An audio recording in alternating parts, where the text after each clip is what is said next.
Hey guys ಎಲ್ಲ ನಮಸ್ಕಾರ. ಇವತ್ತಿನ ಒಂದು ವಿಡಿಯೋದಲ್ಲಿ ಇಂಡಿಯನ್ ಕೋಸ್ಟ್ ಗಾರ್ಡ್ ರಿಕ್ರೂಟ್ಮೆಂಟ್ 2025 ಕಡೆಯಿಂದ ಬಂದಿರುವಂತ ಮತ್ತೊಂದು ನೋಟಿಫಿಕೇಶನ್ ಬಗ್ಗೆ ಮಾತಾಡ್ತಿದ್ದೀನಿ.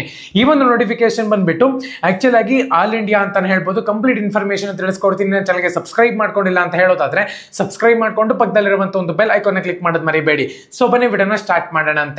ಮೊದಲನೇದಾಗಿ ಆರ್ಗನೈಸೇಷನ್ ನೇಮ್ ನೋಡ್ಕೊಳ್ಳೋದಾದ್ರೆ ಇಂಡಿಯನ್ ಕೋಸ್ಟ್ ಗಾರ್ಡ್ ಅಂತ ಹೇಳ್ಬಿಟ್ಟು ಮೆನ್ಷನ್ ಮಾಡಿದ್ರೆ, ಅಫಿಷಿಯಲ್ ಲಿಂಕ್ ಬೇಕು ಅಂದ್ರೆ ನಮ್ಮೊಂದು ಟೆಲಿಗ್ರಾಮ್ ಚಾನಲ್ ಮೆನ್ಷನ್ ಮಾಡಿದ್ರೆ ಡಿಸ್ಕ್ರಿಪ್ಷನ್ ಲಿಂಕ್ ಇರುತ್ತೆ. ಪ್ರತಿಯೊಬ್ಬರು ಕೂಡ ಹೋಗಿ ಟೆಲಿಗ್ರಾಮ್ ಚಾನಲ್ಗೆ ಜಾಯ್ನ್ ಆಗಬೇಕಾಗುತ್ತೆ. ನಂಬರ್ ಆಫ್ ಪೋಸ್ಟ್ ನೋಡ್ಕೊಳ್ಳೋದ್ರೆ 4 ಪೋಸ್ಟ್ಗೆ ನಿಮಗೆ ವೇಕೆನ್ಸಿನ ಕಾಲ್ ಮಾಡಿದ್ರೆ, ಪೋಸ್ಟ್ ಒಂದು ನೇಮ್ ನೋಡ್ಕೊಳ್ಳೋದಾದ್ರೆ ಎನ್ರೋಲ್ಡ್ ಫಾಲೋವರ್ ಅಂತ ಹೇಳ್ಬಿಟ್ಟು ಮೆನ್ಷನ್ ಮಾಡ್ಕೊಂಡಿದ್ದಾರೆ. ಸ್ಯಾಲರಿ ನೋಡ್ಕೊಳ್ಳೋದಾದ್ರೆ 21,700 ರೂಪಾಯಿಂದ ಹಿಡಿದು 69,000 ರೂಪಾಯಿ ತನಕ ಕೂಡ ಕೊಡ್ತಾರೆ. ಎಜುಕೇಶನ್ ಕ್ವಾಲಿಫಿಕೇಶನ್ ನೋಡ್ಕೊಳ್ಳೋದಾದ್ರೆ ಮಿನಿಮಮ್ ನೀವು ಇಲ್ಲಿ 10th ಪಾಸ್ ಆಗಿರ್ಬೇಕಾಗುತ್ತೆ. ITI ಪಾಸ್ ಆಗಿದ್ದೀರಾ ಅಂದ್ರೂ ಕೂಡ ಅಪ್ಲೈ ಮಾಡಬಹುದು.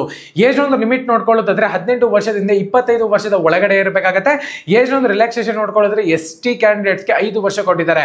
ಸೆಲೆಕ್ಷನ್ ಪ್ರೋಸೆಸ್ ನೋಡ್ಕೊಳ್ಳೋದಾದ್ರೆ ರಿಟರ್ನ್ ಟೆಸ್ಟ್ ಇರುತ್ತೆ, ಪ್ರೊಫೆಷನಲ್ ಸ್ಕಿಲ್ ಟೆಸ್ಟ್ ಇರುತ್ತೆ, ಫಿಸಿಕಲ್ ಫಿಟ್ನೆಸ್ ಟೆಸ್ಟ್ ಇರುತ್ತೆ, ಮೆಡಿಕಲ್ ಫಿಟ್ನೆಸ್ ಟೆಸ್ಟ್ ಇರುತ್ತೆ, ಮತ್ತೆ ಇಂಟರ್ವ್ಯೂ ಇರುತ್ತೆ ಅಂತ ಕೂಡ ಮೆನ್ಷನ್ ಮಾಡ್ಕೊಂಡಿದ್ದಾರೆ. ಸೊ ಇಂಪಾರ್ಟೆಂಟ್ ಡೇಟ್ಸ್ ನೋಡ್ಕೊಳ್ಳೋದಾದ್ರೆ ಸ್ಟಾರ್ಟ್ ಡೇಟ್ 17/3/2025 ಅಂತ ಹೇಳ್ಬಿಟ್ಟು ಮೆನ್ಷನ್ ಮಾಡಿದ್ರೆ ಅವಾಗಲೇ ಅಪ್ಲಿಕೇಶನ್ ಸ್ಟಾರ್ಟ್ ಆಗಿದೆ. ಲಾಸ್ಟ್ ಡೇಟ್ ನೋಡ್ಕೊಳ್ಳೋದ್ರೆ 10th April 2025 ಅಂತ ಹೇಳ್ಬಿಟ್ಟು ಮೆನ್ಷನ್ ಮಾಡಿದ್ರೆ, ನೀವಿನ್ನ ಅಪ್ಲೈ ಮಾಡಿಲ್ಲ ಅಂದ್ರೆ ನಮ್ಮ ಒಂದು ಟೆಲಿಗ್ರಾಮ್ ಚಾನಲ್ ಲಿಂಕ್ ಕೊಟ್ಟಿರ್ತೀನಿ. ಪ್ರತಿಯೊಬ್ಬರು ಕೂಡ ಅಪ್ಲೈ ಮಾಡಿ. ಎಲ್ಲರಿಗೂ ಕೂಡ ಆಲ್ ದ ಬೆಸ್ಟ್. ಪ್ರೈವೇಟ್ ಮತ್ತೆ ಗೌರ್ಮೆಂಟ್ ಜಾಬ್ಗೆ ಪ್ರಿಪೇರ್ ಆಗ್ತಿದ್ದೀರಾ. ಧನ್ಯವಾದ.